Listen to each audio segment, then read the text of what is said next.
আচ্ছা বলেন তো দেখি, উনি যদি 5 বছরের জায়গায় 10 বছর ধরে খাল খনন করে এই দেশের খাল খনন শেষ করতে পারবে? খাল খননের জন্য সরকারের আলাদা বিভাগ আছে না, ডিপার্টমেন্ট আছে না? এইটা যদি সঠিকভাবে কাজ না করে উনি ওনার দলের লোকেরা কয়টা খাল খনন করবে? চট্টগ্রামে দেখি বৃষ্টি হইলে খালি পানি আর পানি। এইরকম খালি চট্টগ্রাম না, সারা বাংলাদেশের বহু জায়গায় আছে। তাইলে দেখেন উনি কি করেছেন, নেতিবাচক কাজ কি করেছেন দেখেন। দুর্নীতি দমন কমিশনের চেয়ারম্যান নাই এখন, আছে? কই গেল এটা? এটা লাগবে না? দুর্নীতি দমন কমিশনের চেয়ারম্যান স্বাধীনভাবে কাজ করতে দিলে অসুবিধা কোথায়? আমাদের তো কোনো অসুবিধা নেই। এই যে 11 দলের নেতারা বসে আছে, আমার তো মনে হয় বাংলাদেশের সবচাইতে গ্রহণযোগ্য ব্যক্তিকে সকলের সম্মতিতে বাংলাদেশের দুর্নীতি দমন কমিশনের চেয়ারম্যান হিসেবে বানাইতে আমাদের কারো কোনো আপত্তি। আপনাদের কেন? আপনাদের আপত্তি কেন? বাংলাদেশ ব্যাংকের গভর্নর বানাইছেন ওনারা, দেখেন নাই? কারে বানাইছেন? আমার মনে হয় ভারতীয় উপমহাদেশের ইতিহাসে কোন গার্মেন্টস ব্যবসায়ীকে এই ভারতীয় উপমহাদেশের কোন দেশে কোন কালে কখনো কোন ব্যাংকের গভর্নর বানানো হয় না। তো ভালো কাজ করেছেন, একদিকে খাল খনন করেন, আরেকদিকে বাংলাদেশ ব্যাংকের গভর্নর যার ইচ্ছা তার বেরোতে পারেন। হইল কথাটা। এরপরে সবগুলো বিশ্ববিদ্যালয়ের ভিসি দলীয় তল্পিবাহক লোকদের বিশ্ববিদ্যালয়গুলোর ভিসি বানাইতেছে। কেন? বিশ্ববিদ্যালয়ে প্রেস্টিজিয়াস সম্মানিত ডক্টরেট ডিগ্রি করা, দেশে বিদেশে লেখাপড়া করা অত্যন্ত সম্মানিত প্রফেসররা আছে না? তাদেরকে ভিসি বানাইলে বিশ্ববিদ্যালয় ভালো হবে না খারাপ হবে? তাহলে দলীয় গুন্ডা সান্ডাদের বানাইতে হয় কেন? গুম আইন বাদ করেছেন, নিজেও গুম হয়েছেন, তারপরেও গুম আইন বাদ করেছেন। তারপরে দেখেন তথ্য অধিকার আইনের সংশোধনী বাদ করেছেন। তথ্য অধিকার আইনের সংশোধনীতে কি ছিল জানেন?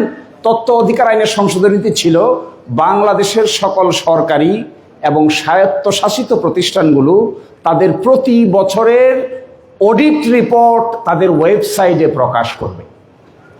আচ্ছা বলেন তো, চট্টগ্রাম সিটি কর্পোরেশনের 1 বছরের অডিট রিপোর্ট চট্টগ্রাম সিটি কর্পোরেশনের ওয়েবসাইটে প্রকাশ পাইলে বাংলাদেশের জন্য কি ভালো হইতো না খারাপ হইতো? এটা বাদ করছেন কেন?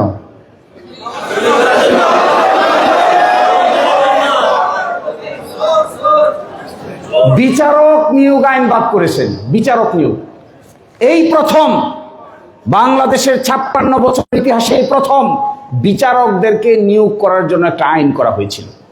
এই আইনে ছিল 9 জন সদস্য থাকবেন। এই 9 সদস্য মিলে বিচারক কারা হতে চান তাদের সকল ডাটা সংগ্রহ করে প্রধান বিচারপতি সিদ্ধান্ত নেবেন। সেই সিদ্ধান্তটা প্রধান বিচারপতির পরামর্শটা রাষ্ট্রপতির কাছে পাঠাবেন। পাঠানোর পরে রাষ্ট্রপতি তার মধ্য থেকে একজনকে বিচারক নিয়োগ দিবেন। এই সিস্টেম কি ভালো ছিল না খারাপ ছিল? বাদ দিছেন কেন? বাদ দিছেন তো হলো টেবিলের নিচে দিয়া যারে মনে চায় তারে বিচারক বানানো। আমি বাংলা কথায় বুঝি, তল্পি বাহক বিচারক হইলে আপনাদের জন্য সুবিধা হয়, আমাদের জন্য তো ভাই কোনো সুবিধা না। আমরা চাই দেশের ইতিহাসে সবচাইতে মেরুদণ্ডওয়ালা, শক্তিশালী, শিক্ষিত, স্বাধীন লোক বাংলাদেশের প্রধান বিচারপতি হবে, যার চেহারা দেখে, যার কলম দেখে, যার কর্মকাণ্ড দেখে, যার স্বাধীন সিদ্ধান্ত নেওয়ার ক্যাপাসিটি দেখে বাংলাদেশের মানুষ মনে করবে সবকিছু ধ্বংস হয়ে গেলেও বিচার ব্যবস্থা এখনো টিকে আছে। আপনারা চান কেন? আপনারা পকেট থেকে বাইর করে বিচারক বানাইতে চান, ডাইন পকেট থেকে একজন, বাম পকেট থেকে একজন। আমরা তো এটা চাই না। No one else. এখানে দাঁড়ায় তাকে দেখেন যত নেতৃবৃন্দ আছে, একজনও তল্পিবাহক বিচারক চান না। বাংলাদেশের মানুষ চায় তল্পিবাহক বিচারক? সরকারের বিরুদ্ধে মাথা উঁচু করে রায় দিতে পারে এই ধরনের বিচারক আমরা চাই। আমি অন্যায় করলে আমাকে জেলে নিয়ে যাবে এই ধরনের বিচারক আমরা চাই। জনাব কর্নেল ওলি আহমেদ তিনিও যদি অন্যায় করেন তাকেও জেলে নিয়ে যাবে। এই ধরনের বিচার ব্যবস্থা আমরা চাই। আপনারা চান না কেন? হেতু কি? আমি কি বলছি যে আপনারা ওনাদের চোর বলেন? আমি তো বলি নাই, এগুলো সব আপনাদের নিজস্ব কথা। লাস্টের কথা বলি, শেষ করে দিচ্ছি। তাহলে সংবিধান কি? কি চেয়েছিলাম আমরা? সংবিধান হলো জনগণের সাথে চুক্তি। চুক্তিটা আমরা করেছিলাম 72 সালে, কিন্তু চুক্তিটার বিভিন্ন ধারা উপধারা পরিবর্তন হয়ে গেছে।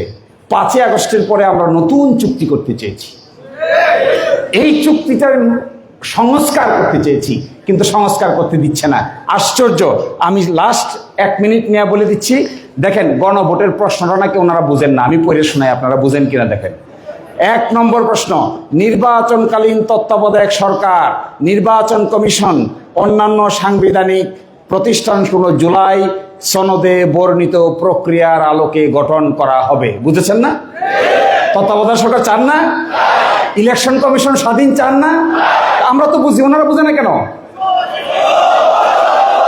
সেকেন্ড, আগামী জাতীয় সংসদে 2 কক্ষ বিশিষ্ট হবে। উচ্চকক্ষ 100 সদস্য হবে। এই 100 সদস্য গঠিত হবে ভোটের আনুপাতিক হারে। এই যে আমি বললাম, বুঝেন নাই? বুঝেন নাই? জ্ঞান কি আমাদের চেয়ে ওনাদের কম না বেশি?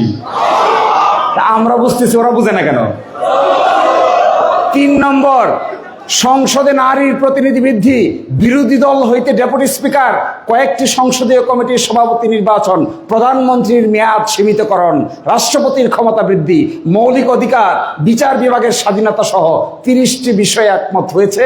তা অবশ্যই বাস্তবায়ন করিতে হইবে। বুঝলাম না? বুঝলাম না? এত সুন্দর বাংলায় লেখা যদি কেউ না বুঝে,